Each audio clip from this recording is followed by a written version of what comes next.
आज मैं अपने स्वर्गीय बाबूजी गणेश तिवारी के द्वारा लिखित एक लेख का वाचन करने जा रहा हूँ। यह संकट मोचन कृपा निधान श्री राम नवमी चैत्र शुक्ल पक्ष विक्रम संवत 2057 12 अप्रैल 2000 ईस्वी में प्रकाशित हुई है और इस लेख का शीर्षक है मानस में मानवीय तन प्राप्ति का हेतुभूत कारण आत्मोद्धार। लेखक स्वर्गीय गणेश तिवारी, गुंजेश्वरी सदन, द्वारिकापुरी, खगौल, पटना, बिहार। जीवों पर अहेतु की दया करने वाले, स्वभाव से ही उदार, मर्यादा पुरुषोत्तम भगवान श्री राम कहते हैं, सब मम प्रिय सब मम उपजाए, सबते अधिक मनुज मोहि भाए।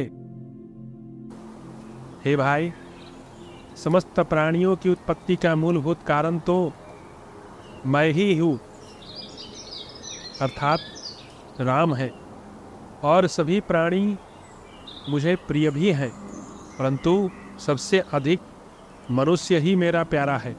तात्पर्य है कि मनुष्य जाति पर भगवान की विशेष कृपा है। यदि हम विचार कर देखें तो अधिक आसानी से समझ पाते हैं कि मानव शरीर की संरचना भी जगत के अन्य प्राणियों से भिन्न है। इस भौतिक जगत में जितने भी कर्म, साध्य, साधन, ज्ञान, विज्ञान, बुद्धि, विवेक है, सभी को कार्य रूप में परिणत करने की क्षमता एकमात्र मनुष्य के ही शरीर में है, अन्य प्राणियों के शरीरों में नहीं।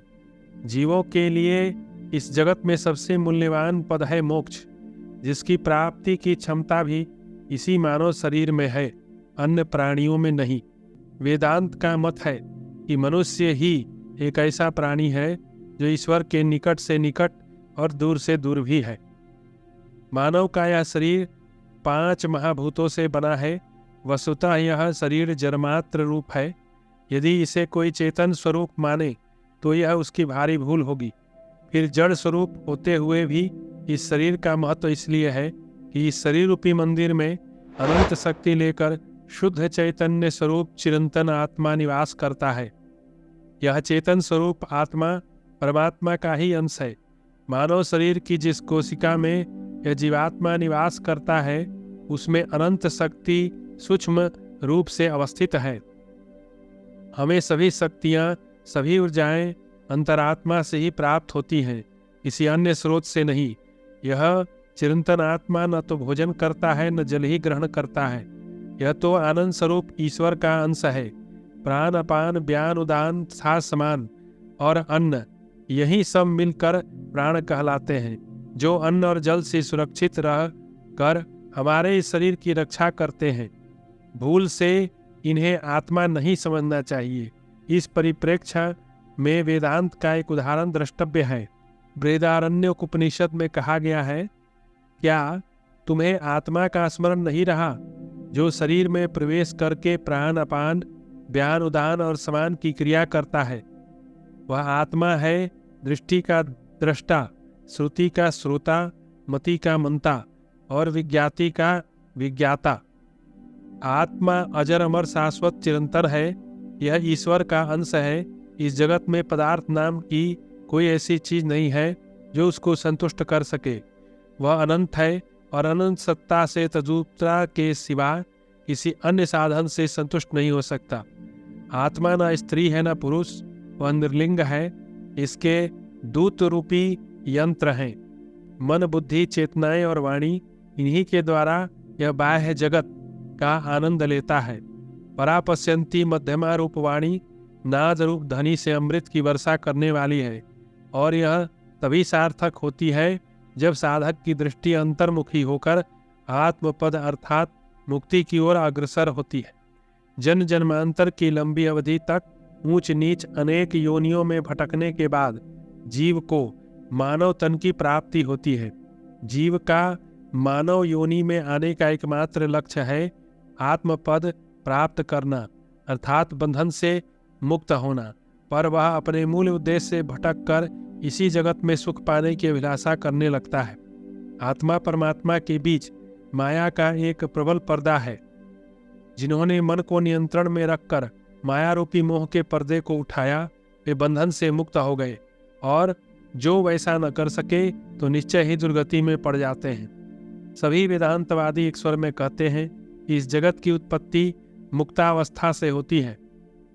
बंधन में ही इसकी स्थिति है और मुक्ति में ही इसका लय भी है। पृथ्वी, जल, तेज, वायु, आकाश, यही 5 महाभूत है और इनके अग्रज रूप है। अहंकार और महतत्व, इन्हीं तत्वों का संजोग रूप यह दृश्यमान जगत है। इसके कारण भूत में परमात्मा है, कारण ही कार्य रूप में परिणत होता है। इस परिभाषा के अनुसार जो कुछ लोक परलोक शेष है वह सब ब्रह्म है, अन्य कुछ नहीं। उसी की सत्ता है। सत्य का अभाव नहीं, असत की सत्ता नहीं। यह उपनिषद का परम वाक्य है। इसे गीता में भी भगवान श्री कृष्ण ने दूसरे अध्याय में कहा है, ना सतो विद्यते भावो ना भावो विद्यते सतः। इस जगत में आदि में भी परमात्मा है और अंत में भी परमात्मा है, तथा अनेक रूपों में भासता हुआ मध्य में भी परमात्मा है, अन्य नहीं। इस संदर्भ में महर्षि वाल्मीकि का कथन है, अन्ते चादौ च मध्ये दृश्यते च परंतप। भगवान श्री कृष्ण के मुख से निकली यह अमर वाणी यहाँ द्रष्टव्य है। मनसा वाचा दृष्टया गृह्यन्ते अपि यरपि इंद्रियै अहमेव न मतो अन्यदिति बुद्ध्य मंजसा। श्रीमद् भागवत पुराण। अर्थात मन से, वाणी से, दृष्टि से तथा अन्य इंद्रियों से जो कुछ ग्रहण किया जाता है वह सब ब्रह्म है, उसके सिवा अन्य कुछ भी नहीं है। बुद्धि से विचार कर यह सिद्धांत स्वीकार करना ही चाहिए। मानव जाति के कल्याण के लिए मंत्र दृष्टा ऋषियों ने यह दुर्लभ ज्ञान आत्मंथन कर प्रकट किया था, किंतु विरले ही पुरुष इस ज्ञान से लाभ उठा पाते हैं। शेष लोग तो माया की प्रगाढ़ ग्रंथि में जकड़कर सुधा मुक्ति पद को भूलकर आवागमन के भंवर में पड़कर अपना सर्वनाश कर डालते हैं। श्रीमद् भागवत पुराण में कहा गया है कि सर्वप्रथम सृष्टि की कामना से परम पिता परमेश्वर ने जीवों के शुभ अशुभ कर्मों के अनुसार जड़ मूल प्रकृति को क्षुब्ध किया, जिससे 3 गुण 17 स्तंभ प्रकट हुए जो परस्पर मिल गए। उनके मेल से क्रिया प्रधान सूत्र और ज्ञान प्रधान महातत्व समष्टि बुद्धि व्यक्त हुई। महातत्व में विकार रूप अहंकार प्रकट हुआ, जो क्रमशः 3 गुणों में व्यापित हो गया। यह अहंकार ही जीव को मोह में फंसाने वाली प्रबल शिकारी है। तामस अहंकार से पंच तन्मात्राएं और इनसे 5 महाभूतों की उत्पत्ति हुई। राजस अहंकार से इंद्रियां तथा सत्व अहंकार से इंद्रियों के अधिष्ठाता 11 देवता प्रकट हुए। मन बुद्धि चेतना तथा मूल प्रकृति इन्हीं तत्वों में सम्मिलित हो गए। मन बुद्धि वाणी और चित्त को ही अंतःकरण कहा जाता है। इन्हीं 24 तत्वों के संयोग से विश्वरूप अंड रूप में प्रकट हुआ। उसी को अपना उत्तम निवास स्थान मानकर नारायण देव इसमें प्रवेश कर गए। फलस्वरूप उनकी नाभि से विश्व कमल प्रकट हुआ, जिस पर जगत सृष्टा पितामह ब्रह्मा उत्पन्न हुए। उन्होंने दुष्कर तपस्या द्वारा नारायण देव का कृपा प्रसाद प्राप्त कर तीनों लोकों अर्थात भूर्भुवः स्वः तथा पृथ्वी, अंतरिक्ष तथा स्वर्ग, इन तीनों लोकों और लोकपालों की रचना की और आगे सृष्टि विस्तार में भिन्न भिन्न उपकरण काम आए। उपयुक्त दृष्टांत से अब हम सुगमता पूर्वक समझ सके हैं कि परमात्मा ब्रह्मांड के कण कण में व्याप्त है। वे हमारे निकट से भी निकट है। वे हमें नित्य प्राप्त है, और जो नित्य प्राप्त है उसे ढूंढने की आवश्यकता कहाँ है। हम अपने ही भीतर उन्हें सहज ही प्राप्त कर सकते हैं, बशर्ते हम अपनी सहज वृत्ति से अपना जीवन निर्वाह करते हुए अपने आत्मा के प्रति सच्चा भाव रखें तथा अपनी दोष दृष्टि को दूर भगा दें। भगवान श्री कृष्ण के मुख से प्रवाहित वाणी यहाँ द्रष्टव्य है, अर्थात वेद के तीनों कांडों में कर्म उपासना ज्ञान द्वारा प्रतिपादित विषय है। आत्मा परमात्मा की एकता स्थापित करता है। अनेक जन्म जन्मांतरों के पुण्यों के प्रति फल रूप यह मनुष्य तन हमें मिला है। यह महान शुभ अवसर है कि हम अपने सत्कर्मों द्वारा अपना उद्धार कर लें। अब की बार भी चूके तो हमारा सर्वनाश ही कर डालेगी। स्वयं आप अपनी बुद्धि से विचार कर देखें, कौन सा ऐसा सांसारिक पदार्थ है जो आपको सदा सुखी रख सके। इस नश्वर जगत में चिरंतर सुख कहाँ है? यह जगत भी तो सनय सनय विनाश की ओर जा रहा है। तो फिर इस जगत में शाश्वत सुख कहाँ है? धन दौलत, जमीन जायदाद, स्त्री पुत्र आदि में हम क्षणिक सुख की अनुभूति कर भी लें, वास्तव में तो ये सब दुख के ही कारण हैं। कर्तव्य पालन एवं आचार ही श्रेष्ठ है। इस परिप्रेक्ष्य में देखिए भगवान श्री कृष्ण क्या कहते हैं। श्रीमद् भागवत महापुराण श्लोक संख्या 11, 21, 27। नाना प्रकार के विषय वासनाओं में डूबे हुए कामी, कृपण एवं लोभी पुरुष फूलों के समान लुभावने रूपों में दिखने वाले स्वर्ग आदि लोकों को ही सब कुछ समझकर अग्नि द्वारा सिद्ध होने वाले यज्ञ आदि कर्मों में ही तन धन से लगे रहते हैं। ऐसे मंदबुद्धि मनुष्यों को मालूम ही नहीं कि अंतकाल आने पर भले ही उन्हें कुछ लोकों की प्राप्ति हो जाए, किंतु अपने स्वमार्ग से भटक जाने के कारण उन्हें आत्मपद की स्मृति ही नहीं रहती है। माया का स्वरूप क्या है? यह मृग तृष्णा के समान है। जो भी परिवर्तनशील है वह सभी नाशवान है। मूल प्रकृति भी अपने नए नए रूपों में परिवर्तनीय है। अंतकाल में यह भी निर्जीव हो जाती है। आत्मा में परिवर्तन तो नहीं होता, किंतु शुभ अशुभ कर्मों का भोग अवश्यम भावी रूप से इसे भोगना ही पड़ता है। अब एक दृष्टांत के माध्यम से माया का स्वरूप हम निम्नांक शब्दों में समझ सकते हैं। एक था सर्वहारा, दीनहीन, क्रूर, ग्रहों से ग्रसित मनुष्य। वह सूर्योदय से सूर्यास्त पर्यंत दर दर भटकने के पश्चात स्थान पाकर कहीं सो गया। घोर निद्रा में खराटे भरने लगा। अब स्वप्न संसार का उदय हुआ। स्वप्न लोक में उसका भाग्य उदय काल आया। उसे एक चक्रवर्ती सम्राट के पद पर अभिषिक्त किया गया। अब वह संपूर्ण धराधम का स्वामी था। बड़े बड़े मुकुटधारी अधीनस्थ राजा महाराजा लोग उसकी एक झलक पाने के लिए पंक्तिबद्ध होकर उसके दरबार से बाहर खड़े हैं।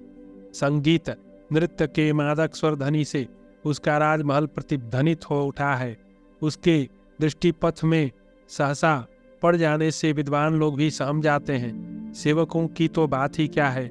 सोने के जंजीरों में बंधे मदस्रावी गजराज जमात में उसके द्वार पर झूम रहे हैं। पवन को भी लज्जित करने वाले, मनोगति से भी चंचल तेज तर्रार तुरंग उसके सोनहले रथ में नधे खड़े हैं। भीतर रंग महल में षोडशों श्रृंगार से संयुक्त होकर उसकी चंद्रमुखी प्रेम वल्लभा उसकी प्रतीक्षा में खड़ी है। उसके सौभाग्य का कहीं सीमा नहीं है। इसी बीच उसकी नींद भंग हो जाती है। वह विस्मित होकर विस्फारित नेत्रों से सब ओर देखता है। अरे यह सब क्या था? वह सहसा कांप उठा। स्थिर चित्त होने पर अब उसे भान हुआ कि यह सब तो सपना मात्र ही था। वास्तव में तो वह दीनहीन सर्वहारा ही था। यह संसारिक सुख दुख भी कुछ ऐसा ही है।